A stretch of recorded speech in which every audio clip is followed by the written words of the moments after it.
మరొక ముఖ్యమైన విషయం ఏంటి అంటే, ఇది కొంచెం మనం బాధపడాల్సిన విషయమేనండి. ఏంటంటే, ఈరోజు థైరాయిడ్ అంటే పెద్ద వయసు వాళ్ళలోనే కాకుండా మగ తేడా లేకుండా పుట్టిన బిడ్డ దగ్గర నుంచి థైరాయిడ్ అనే గ్రంథి పని చేయకపోవడం మనం చూస్తున్నాం చాలా కేసుల్లో. మీరు ఎప్పుడైతే మదర్‌కి థైరాయిడ్ అనేది అటాక్ అవుతుందో, బిడ్డ విషయంలో కూడా చాలా జాగ్రత్తలు తీసుకోవాలి. ఆఫ్టర్ డెలివరీ కూడా ఆ బేబీకి ఫీడింగ్ ఇచ్చేవాళ్ళు థైరాయిడ్ మెడిసిన్ వాడకుండా చాలామంది ఫీడింగ్ ఇస్తా ఉంటారు.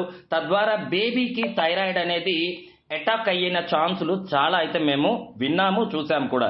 నేను చెప్పేదేంటంటే, ఈ రోజున థైరాయిడ్ సమస్యతో బాధపడుతున్నారు అనటానికి కారణం ప్రత్యేకంగా చెప్పక్కర్లేదండి. చాలా రకాల డిసార్డర్స్‌కి కారణం air pollution, water pollution, food pollution, unhealthy life style and habits. అది మాత్రం మైండ్‌లో పెట్టుకోవాలి ప్రతి ఒక్కళ్ళు.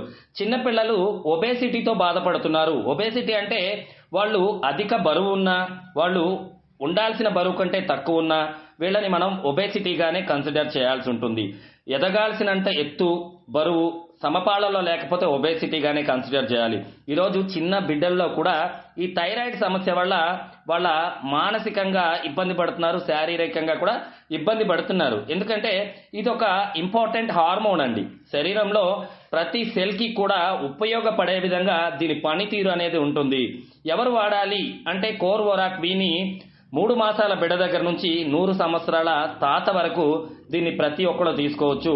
ఉదయం పెద్దవాళ్ళైతే పరగడుపున 20 ఎంఎల్, రాత్రి భోజనానికి ముందు ఒక 20 ఎంఎల్, చిన్న బిడ్డలైతే వాళ్ళ వయసును బట్టి 5 ఎంఎల్, 10 ఎంఎల్ వాళ్ళకి ఇవ్వడం వల్ల కోర్వరాక్వి వాళ్ళల్లో ఉన్న అనేక రకాల రుగ్మతులు రాకుండా వాళ్ళల్లో ఉన్న సమస్యల్ని, మెటబాలిజాన్ని డెవలప్ చేస్తుంది.